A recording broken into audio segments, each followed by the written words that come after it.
नमस्कार विद्यार्थियों, मैं देवेंद्र पारिक स्वागत करता हूं आपका जीके बाय डीके चैनल पर। विद्यार्थियों, और चार्ट ट्रैक जो है वो कंप्लीटली हम तैयार आज करेंगे। ठीक है, ध्यान से देखना, अंत तक देखोगे तो कुछ सीख के जाओगे, और अगर ऐसे ही चले जाओगे तो बिल्कुल ऐसे ही रह जाओगे। ठीक है, टारगेट अपना पॉलिटी को मजबूत करना है। अगर मजबूत करने के लिए आए हो तो स्वागत है, और अगर यूं ही आए हो तो यूं ही जा भी सकते हैं, कोई दिक्कत नहीं है। चलिए शुरू करते हैं। 1793 का चार्ट एक्ट। एक महत्वपूर्ण बात समझिए, जब चार्ट एक्ट्स की बात हम करते हैं तो सबसे इंपॉर्टेंट बात आती है कि ये कितने साल के अंतर पर आए, तो वो थे 20-20 साल के अंतर पर। तो सबसे पहली बात यही ध्यान रखनी है, 1793 के बाद सीधा 1813 में ही आया था। ठीक, क्या है वो देखते हैं। सबसे पहले इसमें क्या क्या प्रावधान, यही भाई सब में प्रावधान ही हमें याद रखने हैं कि किस जो है चार्टर में कौन से प्रावधान थे। ठीक, सबसे पहले चार्टर में क्या थे कि गवर्नर जनरल जो है वो पावरफुल किया गया और ज़्यादा कितना, जैसे पहले बंबई और मद्रास के ऊपर बंगाल का गवर्नर पावरफुल किया गया था, अब और ज़्यादा पावरफुल किया गया। बस पहली बात इतना ही समझो। ठीक, इस गवर्नर जनरल को जो है उसको बंबई और मद्रास प्रेसिडेंसी की सरकारों के ऊपर अधिक नियंत्रणकारी शक्ति दे दी गई, यानी ज़्यादा पावरफुल बना दिया गया। दूसरी बात, इसने लॉर्ड कॉर्नवालिस को दी गई। अब दूसरी बात क्या थी वो देखो, सीधा ही समझ लो। लॉर्ड कॉर्नवालिस को कुछ पावर पहले दिए थे, क्योंकि उसने खुद कहा था, अगर पिछला वीडियो नहीं देखा तो जाके जरूर देखें। उसने ये कहा, अच्छा वो नहीं देखोगे तो ये समझ में नहीं आएगा, इसलिए पहले पिछली वीडियो देखते हुए आना आप। ठीक है, पहला, दूसरा, अब ये तीसरा चल रहा है, तो वीडियोस कंप्लीट देखते हुए आया करो। ठीक है, अब क्या है इसको देखो, समझो। तो दूसरे के अंदर हम सबसे बड़ी बात समझें तो हमने पहले पढ़ा है कि लॉर्ड कॉर्नवालिस जब गवर्नर जनरल बने थे बंगाल के, तो उन्होंने एक बात कही थी कि अगर आप दो शर्तें, वो तो आपको वहीं जाके देखनी पड़ेगी क्योंकि यहाँ लंबा हो जाएगा फिर। दो शर्तें अगर आप मेरी मानते हैं तो मैं बंगाल का गवर्नर जनरल बनूंगा, अन्यथा मैं नहीं बनूंगा। वो दो शर्तें उनकी मान ली गई थी उस समय, जो हमने पढ़ी है। अब बात आती है कि उन्हीं दो शर्तों को यहाँ क्या कर दिया गया, परमानेंट कर दिया गया, यानी मान लिया गया कि आगे भी आप सब जितने भी गवर्नर जनरल बनेंगे ना बंगाल के, उन सबको पावर दे दी गई। तीसरी बात, भारत पर व्यापार का एकाधिकार जो कंपनी का था उसे 20 साल बढ़ा दिया गया। भाई अगले 20 साल बाद जब नया चार्टर आएगा ना तब देखेंगे, अभी 20 साल तो करो राज। ये बात तीन चीजें तय कर दी। कौन कौन सी हुई? नंबर 1, गवर्नर जनरल को ज्यादा पावर दिए गए, मद्रास और बंबई के ऊपर ज्यादा पावरफुल हो गया। नंबर 2 कि जो गवर्नर जनरल है, ठीक है, उसको अब जो कॉर्नवालिस के समय पावर दिए गए थे वो पावर स्थायी कर दिए गए, गवर्नर जनरल को पावर परमानेंट कर दिए गए। तीसरी बात कि भारत का जो व्यापार है उसका जो एकाधिकार है वो अगले 20 वर्ष तक रहेगा, कोई दिक्कत नहीं है। ये तीन चीजें तो ये हो गई। फिर दो बातें और इसमें दी गई, क्या कि बोर्ड ऑफ कंट्रोलर है ना, board of controller, board of director हमने पहले पढ़े हैं। बोर्ड ऑफ डायरेक्टर यानी व्यापारिक मामले संभालता है, बोर्ड ऑफ कंट्रोलर यानी राजनीतिक मामला संभालता है। तो जो बोर्ड ऑफ डायरेक्ट कंट्रोलर होगा यानी जो राजनीतिक मामले संभालता है, वो कंट्रोलर के सदस्यों तथा उसके कर्मचारियों को भारतीय राजस्व से यानी भारत में जो कमाई होगी उससे ही पेमेंट किया जाएगा। किसको? बोर्ड ऑफ कंट्रोलर को। अगली बात, जो कमांडर इन चीफ है यानी सेनापति, यहाँ पर जो सेनापति होगा कमांडर इन चीफ, तो चूंकि कॉर्नवालिस ने तो कह दिया था, कॉर्नवालिस जब आया था तो उसने स्पष्ट कह दिया था कि कमांडर इन चीफ भी मैं ही रहूंगा और गवर्नर जनरल भी मैं ही रहूंगा, तब तो सीट पकड़ू, नहीं पकड़ूंगा, ये बात उसने उस समय कही थी। लेकिन अब इसमें एक चीज संशोधित कर दी। क्या कर दी कि अगर ब्रिटिश सरकार चाहे ना तो डायरेक्ट एक पोस्ट के रूप में एक व्यक्ति वहां से भेजेगी और सीधा आकर वो व्यक्ति कहां बैठेगा, कमांडर इन चीफ की पोस्ट पर बैठ जाएगा। उस व्यक्ति को गवर्नर और उसकी कार्यकारिणी से कोई लेना देना नहीं होगा। ठीक, ये एक व्यवस्था अलग से कर दी गई। तो इस प्रकार 5 व्यवस्थाएं इसमें की गई। ठीक, ये मान के चलो कि जो पहले किया गया था उसको स्थायी किया गया।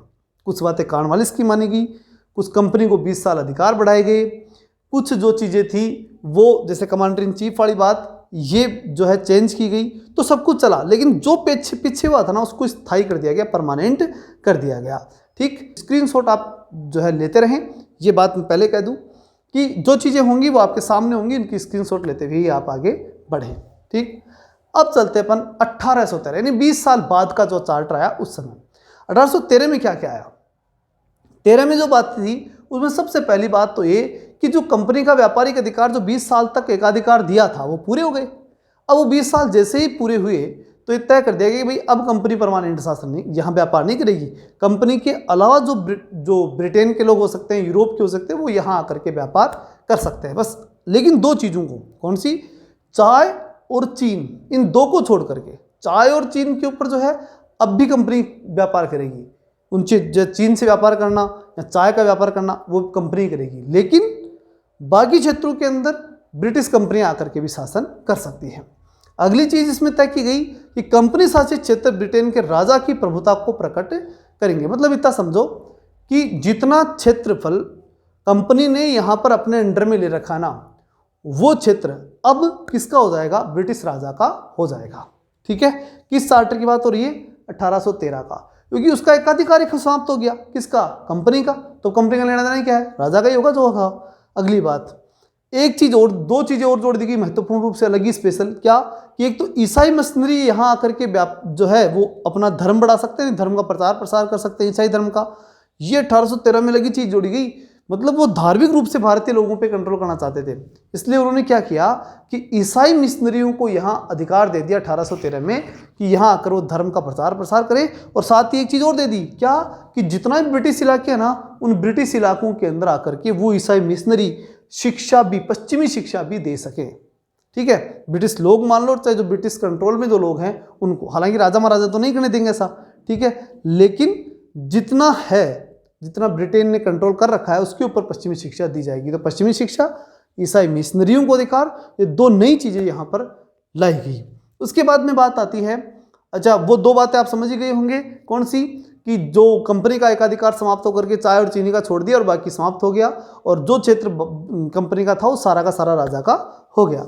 आखिरी जो चीज इसके अंदर है वो है कि स्थानीय सरकारों को व्यक्तियों पर कर लगाने, मतलब एक बात जो महत्वपूर्ण थी वो ये कि जो यहाँ गवर्नमेंट बनेगी ना, जो भाई गवर्नर उसकी कार्यकारिणी, तो वो अब क्या कर सकती है, टैक्स लगा सकती है और टैक्स इकट्ठा भी कर सकती है। ये एक स्पेशल पावर इनको दे दिया गया 1813 में। ठीक है, अब बात आती है अगले 20 साल बाद आता है 1833 का चार्टर एक्ट। उस चार्टर एक्ट के अंदर भी कुछ महत्वपूर्ण पावर दिए गए। उसमें सबसे पहला ये है, ये एक ही है क्योंकि हम इसमें थोड़ा बड़ा बड़ा है, यानी थोड़ा डिटेल से है, तो उसको हमें ध्यान से देखते हुए चलना है। एक एक स्लाइड में एक एक जो है विशेषताएं मैंने ली है। देखिए, सबसे पहले इसमें 1833 के चार्टर में पहली विशेषता क्या आई कि जो बंगाल का गवर्नर है ना, वो भारत का गवर्नर जनरल बना दिया गया। सबसे बड़ी बात थी 1833 में। अब तक क्या था, अब तक ये था कि जो बंगाल का गवर्नर, फिर वो बंगाल का गवर्नर जनरल बना। अब उस गवर्नर जनरल को पूरे भारत का गवर्नर जनरल बना दिया गया। और पूरे भारत का मतलब इतना है कि जितना क्षेत्र कंपनी ने अपने कंट्रोल में कर रखा था। इसका मतलब ये बिल्कुल नहीं है कि जो राजा महाराजाओं का क्षेत्र था उस पर भी वो गवर्नर जनरल बन गए, नहीं, वो भारतीय क्षेत्र के जितना था उसके ऊपर गवर्नर जनरल बन गए। मतलब ये मानो कि जितना क्षेत्र कंपनी ने अपने अधिकार में कर रखा था भारत का, उसका एक नया राजा बन गया जिसका नाम था भारत का गवर्नर जनरल।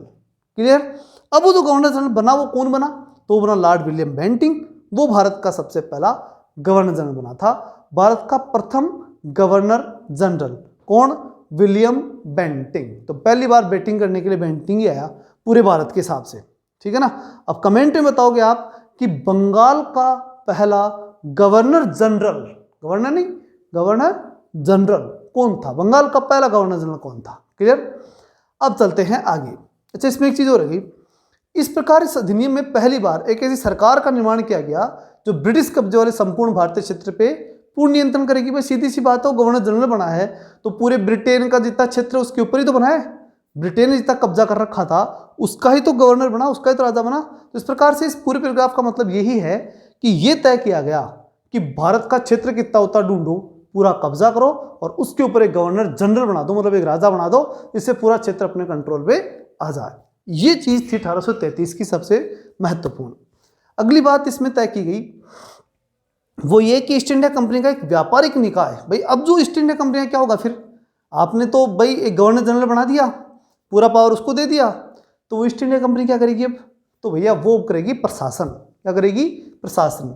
ठीक है, वो भी व्यापार करना तो बंद कर देगी, व्यापार तो उसका बंद है, तो फिर क्या करेगी, वो करेगी प्रशासनिक निकाय के रूप में काम करेगी, एडमिनिस्ट्रेशन चलाएगी। राजा तो गवर्नर जनरल होगा और प्रशासन चलाएगी कंपनी। ठीक। इसके तहत कंपनी के अधिकार वाले क्षेत्र ब्रिटिश राजशाही और उसके उत्तराधिकारियों के विश्वास में तहत बताई दी मैंने बात अच्छी तरह से कि जो भी क्षेत्र भारत का होगा वो सारा क्षेत्र अब ब्रिटेन की राजशाही जो है वो या उसके विश्वस्त लोग ही संभालेंगे। ठीक है ना, उनके कंट्रोल में सीधा हो जाएगा। अगली बात और क्या था 33 के चार्टर में, इसमें यह बात और तय की गई कि मद्रास और बंबई का जो गवर्नर होगा ना, उसको विधायी संबंधी शक्ति यानी कानून बनाने के संबंधी शक्ति, किसको, मद्रास और बंबई, ये दोनों जो कि किसके अंडर में हुआ करते थे, बंगाल के गवर्नर जनरल के अधीन मद्रास और बंबई का गवर्नर हुआ था, वहाँ की सिस्टम पूरा उसके अंडर में होता था। तो उसकी बात कराइए कि मद्रास और बंबई का जो गवर्नर होगा उसको विधायिका संबंधी शक्ति से वंचित कर दिया गया। ठीक है, मतलब अब आप कानून बनाना बंद करो, अब आपकी ये पावर भी आपसे छीना जाता है, अब आप कानून नहीं बना सकते। किसको, मद्रास और बंबई के गवर्नर से कानून बनाने का पावर भी छीन लिया। वहाँ के लिए पर्सनली स्थानीय लोगों के लिए वो कानून अब नहीं बना सकते, अब तक बना सकते थे, हालांकि वो फिर भी उस समय भी किसके अधीन थे, बंगाल के गवर्नर जनरल के अधीन थे, लेकिन फिर भी अपना अपना कानून बना रहे थे। लेकिन आज के बाद तो वो कानून भी नहीं बना सकते, किसके बाद, 1833 के चार्टर के बाद। ठीक, और उसके बाद पूरे ब्रिटिश फिर उसके बाद में भारत के गवर्नर जनरल को पूरे ब्रिटिश भारत के विधायी और असीमित अधिकार प्रदान कर दिए गए। मतलब अब पूरे ब्रिटिश भारत के लिए, जितना भारत ब्रिटेन के अंडर में है, उस पूरे ब्रिटिश भारत के लिए कानून कौन बनाएगा, एक ही व्यक्ति, जिसका नाम होगा भारत का गवर्नर जनरल। ये बात मतलब 1833 की सबसे बड़ा डेवलपमेंट एक ही तो था, भारत का गवर्नर जनरल। ठीक है ना, बस सारा पावर उसके पास जाएगा। इसके अंतर्गत पहले बनाए गए कानूनों को नियामक कानून कहा गया और नए कानूनों के तहत बने कानूनों को एक्ट या अधिनियम कहा गया। ठीक है, एक्ट अधिनियम कहा गया। इसमें दो चीजें थोड़ा सा समझने का है, ध्यान से देखना। इसके अंतर्गत पहले बनाए गए कानूनों को, मतलब गवर्नर जनरल जब आपने पूरे भारत का बनाया, उससे पहले कोई कानून बने हुए थे, तो उन कानूनों को तो क्या नाम दिया गया, नियामक कानून कहा गया। ठीक है ना, रेगुलेटरी लॉस। ठीक है ना, नियामक कानून। और नए कानूनों के तहत बनाए गए, मतलब अब जो नए बनाएगा कौन बनाएगा, गवर्नर जनरल। तो नए कानूनों के तहत बनाए गए कानूनों को एक्ट। अब इनको क्या कहेगा, जब गवर्नर जनरल पूरे भारत का गवर्नर जनरल कानून बनाएगा तो वो एक्ट कहलाएगा। और उससे पहले वो आज तक बने थे वो सब नियामक होंगे, यानी नियामक का मतलब है कि वो एक्ट जितने पावरफुल नहीं होंगे। ठीक, अगली चीज लास्ट जो आता है, शायद इसमें लास्ट ही है, हाँ लास्ट जो इसमें आता है वो ये है कि इस अधिनियम में सिविल सेवकों के चयन के लिए खुली प्रतियोगिता, मतलब जो यूपीएससी की एग्जाम लगती है ना, वैसे वो प्रतियोगी परीक्षा इसमें स्टार्ट कर दी गई। ठीक, इसमें कहा गया कि कंपनी में भारतीयों को किसी पद पर कार्यालय और रोजगार को हासिल करने से वंचित नहीं किया जाएगा। इसमें भारतीयों को अपने सपोर्ट में लेने का प्रयास किया गया। क्या कि भाई जो भारत के लोग है ना, वो भी हमारे यहाँ कंपटीशन के एग्जाम दो और काम करो, ये बात इसमें थोड़ा सा दे दिया गया। फिर डायरेक्टर्स ने जो board of director, board of controller, मालूम अच्छी तरह से, ये तो याद हो गए होंगे। बोर्ड ऑफ डायरेक्टर यानी व्यापारिक क्षेत्र में अधिकार रखने वाली सर्वोच्च संस्था, और बोर्ड ऑफ कंट्रोलर यानी राजनीतिक क्षेत्र में सर्वोच्च अधिकार रखने वाली संस्था। तो जो बोर्ड ऑफ डायरेक्टर जो था, जो व्यापारिक क्षेत्र में सर्वोच्च अधिकार रखता था, उन लोगों ने इसका विरोध किया कि नहीं भाई, भारत वालों को हम जो है प्रशासनिक अधिकारी के रूप में बर्दाश्त नहीं करेंगे। तो ऐसी स्थिति में उसने कहा ठीक है, तो इस प्रकार ये बातें बाद में बंद कर दी गई।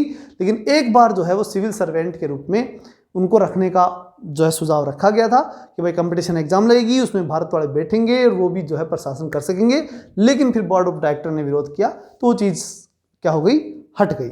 ठीक है, अब अगली बात आती है 1853 के चार्टर यानी अंतिम चार्टर के रूप में, क्योंकि उसके बाद 1857 में क्रांति हो गई और फिर 1858 से अधिनियम स्टार्ट हो गए, जो तो हम कल से पढ़ेंगे।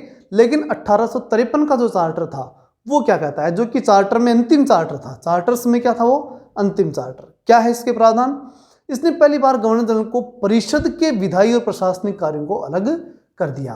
पहली बार एक नई चीज डेवलप क्या की गई कि गवर्नर जनरल की परिषद के विधायी और प्रशासनिक, विधायी काम अलग और प्रशासनिक काम अलग, दोनों कामों को अलग अलग कर दिया। और ये तय कर दिया गया, हालांकि थोड़ा बहुत परिवर्तन तो पहले ही कर दिया था, अगर आपने ध्यान दिया हो तो। कैसे, गवर्नर जनरल उसकी कार्यकारिणी विधायी काम करेगी ना, और कंपनी प्रशासनिक काम करेगी। तो दो बनी गए थे ना पहले ही, लेकिन अब उसे एक परमानेंसी का रूप दे दिया गया।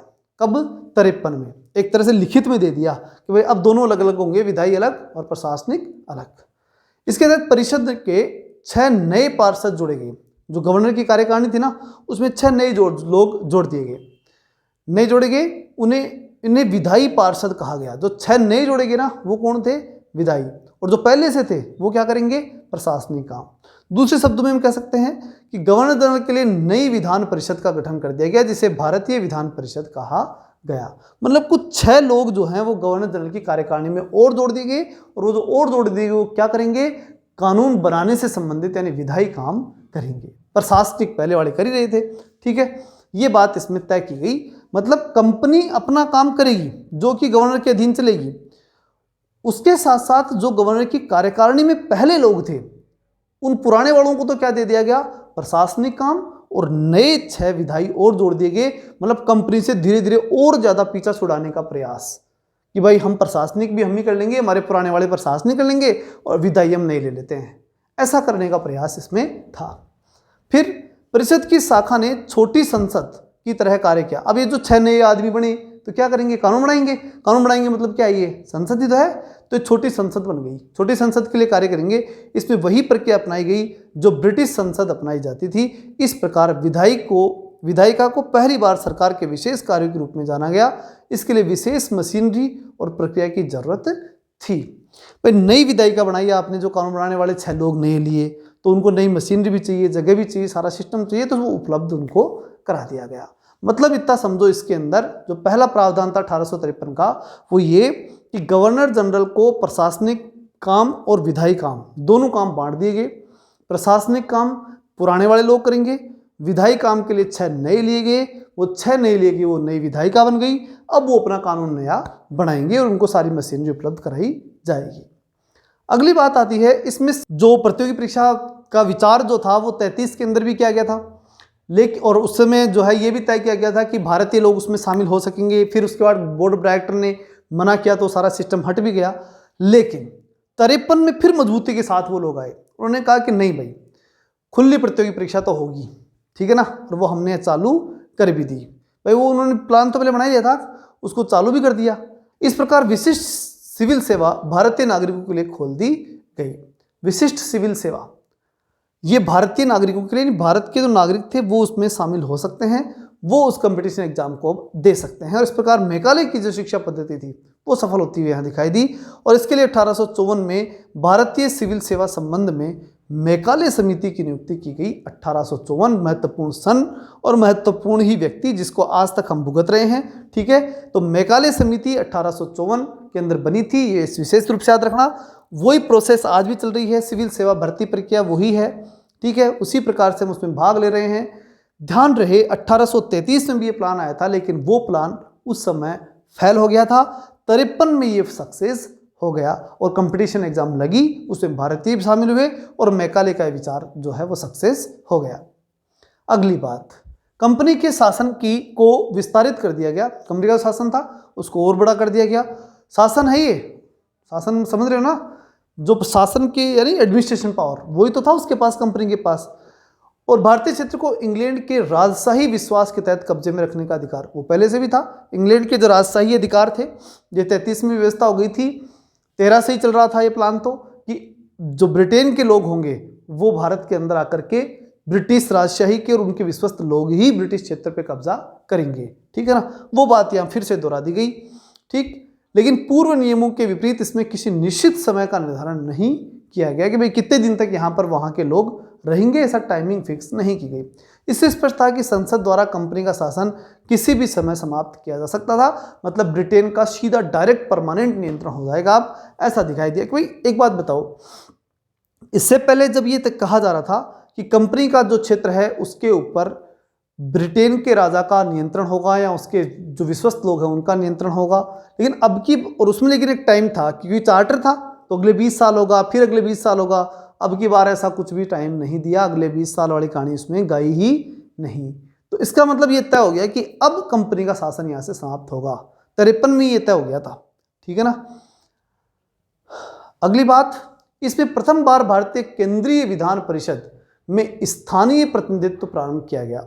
मतलब भारत का जो केंद्रीय विधान परिषद बना, यानी कानून बनाने वाली जो संस्था बनी, जो 6 लोग जैसे पहले विधान परिषद में लिए थे शुरू में, ठीक है, जो कानून बनाएंगे, उनमें अब भारतीय लोग लेने शुरू कर दिए गए। ये भी पहली बार हुआ 53 में, ठीक। गवर्नर जनरल की परिषद में 6 नए सदस्यों में से 4 का चुनाव, जिसमें बंगाल, मद्रास, बंबई और आगरा 4 भारतीय होंगे। अब जो 6 लिए थे ना कानून बनाने वाले, अभी पढ़ाया था थोड़ी देर पहले, 6 जो नए लोग लिए थे उन 6 में से 4 जो हैं वो यहाँ से बंगाल, मद्रास, बंबई और आगरा से लिए गए, स्थानीय प्रांतीय सरकारों द्वारा किया गया। कहने का मतलब कि भारतीयों को अब की बार विधायिका में शामिल किया गया, उन 6 में से 4 भारतीय होंगे। और इसी के साथ अपना चार्टर कंप्लीट हो गया, यानी चार्टर्स के बारे में जो जानकारी थी वो अपनी कंप्लीट हो गई। एक महत्वपूर्ण जानकारी जो और मैं बता दूं आप सबको, एक अति महत्वपूर्ण जानकारी है, अगर आप या आपके आसपास में कोई भी विद्यार्थी जो 12वीं परीक्षा दे चुका है या आपके परिवार में हो सकता है, ठीक, उसके बाद अगर वो गवर्नमेंट जॉब की तैयारी करना चाहता है तो वो मेरे पास सीधा संपर्क कर सकता है। मेरी खुद की एकेडमी जो मेरे अधीन है, ठीक है, उस एकेडमी के अंदर मेरी जिम्मेदारी से मैं आपके, जो आपका भाई हो सकता है, आपके परिवार का सदस्य हो सकता है, आपके मोहल्ले का हो सकता है, ठीक है, उसकी जिम्मेदारी मैं लेता हूं और उसे लगातार 3 साल आपको मेरे पास छोड़ना पड़ेगा। और उसके बाद उन 3 सालों में मैं उनको तैयार करके और गवर्नमेंट जॉब लगा करके, जिसका अब तक रेशियो 80% रहा है, 80% सिलेक्शन रहे हैं यहाँ से, वो उनमें 80% में निश्चित रूप से मैं प्रयास करूंगा कि 100% ही रहे, और आप प्रयास ये करें कि कम से कम 80% में वो आ जाए और उसका जीवन सफल हो जाए। ऐसा प्रयास हम सब मिलकर कर सकते हैं, ठीक। तो उसके लिए आप इन नंबरों पे संपर्क कर सकते हैं, ठीक है, 96 10 20 92 22 पर, और संपर्क करके पूछ सकते हैं कि किस प्रकार से यहाँ का सिस्टम है। कहने का मतलब ये है कि मैं इतना ही कहूँगा लास्ट लाइन में कि बच्चे को अगर 12वीं के बाद ही एक सिस्टम में डाल दिया जाए तो 3 साल काबिलियत के, फिर कामयाबी ही कामयाबी। चलिए मिलते हैं नेक्स्ट वीडियो में, तब तक के लिए जय हिंद, जय भारत।